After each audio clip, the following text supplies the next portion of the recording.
Railway station ಪಕ್ಕದಲ್ಲಿರ್ತಕ್ಕಂಥ level crossing 112. So ಅಲ್ಲಿ ಒಂದು ರೋಡ್ ಓವರ್ ಬ್ರಿಡ್ಜ್ ಅವಶ್ಯಕತೆ ಇದೆ. ಯಾಕೆಂದರೆ ಅದು ಲೆವೆಲ್ ಕ್ರಾಸಿಂಗ್ ಗೇಟು ಕ್ಲೋಸ್ ಆದಂಥ ಸಂದರ್ಭದಲ್ಲಿ ಎರಡೂ ಕಡೆ 1 ಕಿಲೋಮೀಟರಷ್ಟು ಟ್ರಾಫಿಕ್ ಜಾಮ್ ಆಗ್ತಾ ಇದೆ. ಸೊ ಅದರಿಂದ ಈ ವಿಚಾರವನ್ನು ನಾನು ಸುಮಾರು 4 ತಿಂಗಳಿಂದನೇ ನಮ್ಮ ಕೇಂದ್ರದ ಸಚಿವರಾದಂಥ ಅಶ್ವಿನ್ ವೈಷ್ಣವ್ ಅವರಿಗೆ, ರೈಲ್ವೆ ಸಚಿವರಾದಂಥ ಅಶ್ವಿನ್ ವೈಷ್ಣವರ ಗಮನಕ್ಕೆ ತಂದಿದ್ದೇನೆ ಮತ್ತು ನಮ್ಮ ರೈಲ್ವೆ ರಾಜ್ಯ ಸಚಿವರಾದಂಥ ಸೋಮಣ್ಣನವರ ಗಮನಕ್ಕೂ ತಂದಿದ್ದೇನೆ. ಇವಾಗ ಲೆವೆಲ್ ಕ್ರಾಸಿಂಗ್ 112 ಏನಿದೆ ಅಲ್ಲಿ ಬಹಳ ಟ್ರಾಫಿಕ್ ಜಾಮ್ ಆಗ್ತಾಯಿದೆ, ಅದು ಟ್ರೈನು ಹೋಗುವಾಗ. ಸೊ ಅದರಿಂದ ಇವಾಗ ಒಂದು ಎಸ್ಟಿಮೇಟ್ ಮಾಡಿದ್ದಾರೆ, 70 ಕೋಟಿ ರೂಪಾಯಿ ವೆಚ್ಚದಲ್ಲಿ ಇದೊಂದು ರೋಡ್ ಓವರ್ ಬ್ರಿಡ್ಜ್ ಮಾಡಬೇಕು ಅನ್ನೋದು ಎಸ್ಟಿಮೇಟ್ ಮಾಡಿದ್ದಾರೆ. ಸೊ ಅದೊಂದು ಆದಷ್ಟು ತ್ವರಿತಗತಿಯಲ್ಲಿ ಅದನ್ನು ಅಪ್ರೂವ್ ಮಾಡಿಸ್ಬೇಕಾಗುತ್ತೆ. ಯಾಕೆಂದರೆ ಇಲ್ಲಿ ಸಾವಿರಾರು ಜನರಿಗೆ ಅನಾನುಕೂಲ ಆಗ್ತಾಯಿದೆ, ವಿದ್ಯಾರ್ಥಿಗಳಿಗೆ, ಮಾಮೂಲಿ ಜನರಿಗೆ ಅಥವಾ ಆಸ್ಪತ್ರೆಗೆ ಹೋಗುವಂಥವ್ರಿಗೆ. ಅದರಿಂದ ಅದೊಂದು, ಮತ್ತು ಇವು ಆನೇಕಲ್ ರೈಲ್ವೆ ಸ್ಟೇಷನ್ನಲ್ಲಿ ಈಗ ಇದು ಪ್ಲ್ಯಾಟ್ಫಾರ್ಮ್ ಎಕ್ಸ್ಟೆನ್ಷನ್ ಆಗ್ತಾಯಿದೆ.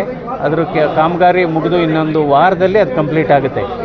ಅದೇ ರೀತಿ ಸಾರ್ವಜನಿಕರಿಂದ ಲೆವೆಲ್ ಕ್ರಾಸಿಂಗ್ 116 ಬಗ್ಗೆನೂ ಬೇಡಿಕೆ ಬಂದಿದೆ. ಅಲ್ಲಿ ಒಂದು ಅಂಡರ್ ಪಾಸು ಅಥವಾ ಓವರ್ ಬ್ರಿಡ್ಜ್ ಮಾಡಬೇಕು ಅಂತ. ನಂತರ 126, 127 ಇದೆಲ್ಲ ಆದರೆ ರೈಲ್ವೆ ಪ್ರಯಾಣಿಕರಿಗೆ ಮತ್ತು ಸುತ್ತಮುತ್ತಲಿನ ಹಳ್ಳಿ ಸಾರ್ವಜನಿಕರಿಗೆ ಬಹಳ ಅನುಕೂಲ ಆಗುತ್ತೆ.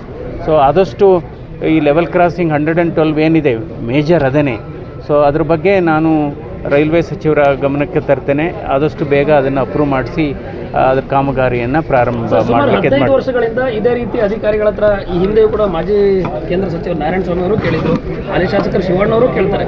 ಅದು ಅಧಿಕಾರಿಗಳು ಪ್ರಾರಂಭದಲ್ಲಿ ಸ್ಪಂದಿಸ್ತಾರೆ, ಅದಾದಮೇಲೆ ಇದು ಆಗೇ ಇಲ್ಲ ಇದುವರೆಗೂ ಕೂಡ. ಇಲ್ಲ, ಇದನ್ನ ನಾನು ಶಿವಣ್ಣವರು ಕೂಡ ಈ ಹಿಂದೆ ಹಲವು ಬಾರಿ ಇದನ್ನ ಪತ್ರಕರ್ತ ಸಮೇತ ಆನೇಕಲ್ನವರು ಕೂಡ ಬೇಡಿಕೆ ಇಟ್ಟಾಗಲೂ ಮಾಡ್ತೀವಿ ಅಂತ ಹೇಳ್ತಾರೆ, ಆದರೆ ಮರ್ತೋಗ್ಬಿಡ್ತಾರೆ.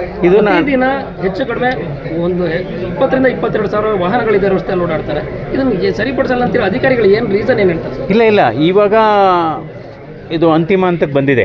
ಯಾಕೆಂದರೆ ಈಗ ಪ್ರಾಜೆಕ್ಟ್ ರಿಪೋರ್ಟು ರೆಡಿಯಾಗಿ, ಎಸ್ಟಿಮೇಟು ರೆಡಿ ಇದೆ. ಹುಬ್ಳಿನಲ್ಲಿ ಇರ್ತಕ್ಕಂಥ ರೈಲ್ವೆ ಚೀಫ್ ಇಂಜಿನಿಯರ್ ರಂಗನಾಥ್ ಅವ್ರಿಗೂ ಕೂಡ ಈಗ ಜಸ್ಟ್ ಮಾತಾಡಿದ್ದೇನೆ. ಅವರೂ ಕೂಡ ಸ್ಥಳ ವೀಕ್ಷಣೆಗೆ ಬನ್ನಿ ಅಂತ ಹೇಳಿದ್ದೇನೆ. ಇದನ್ನು ನಾನು ಕೊನೆಯ ತನಕ ಫಾಲೋ ಅಪ್ ಮಾಡಿ ಇದು ಮಾಡಿಸೋಣ. ಸರ್, 4 ರಿಂದ 8 ಎಕ್ಸ್ಪ್ರೆಸ್ ಟ್ರೈನ್ಗಳು ಪ್ರತಿದಿನ ಇದೇ ರೋಡಲ್ಲಿ ಓಡಾಡುತ್ತೆ. ಆದರೆ ಯಾವುದೊಂದು ಇಲ್ಲಿ ಆನೇಕಲ್ನಲ್ಲಿ ಸ್ಟಾಪ್ ಕೊಡೋದಿಲ್ಲ. ಅನುಕೂಲ ಆಗುತ್ತೆ ಸ್ಟಾಪ್ ಕೊಟ್ಟರೆ ಅನ್ನೋದು. ಅಲ್ಲ, ನೋಡೋಣ ಈ ವಿಚಾರನ. ಅದು ಯಾಕೆಂದರೆ ಇದು ಆಪ್ರೇಷನ್ಸು ಸೇಫ್ಟಿ ಅಂತ ಒಂದು ಡಿಪಾರ್ಟ್ಮೆಂಟ್ ಇರುತ್ತೆ. ರೈಲ್ವೆ ಬೋರ್ಡಲ್ಲಿ ಒಂದು ಸೇಫ್ಟಿ ಡಿಪಾರ್ಟ್ಮೆಂಟ್ ಅಂತ ಇರುತ್ತೆ. ಸೊ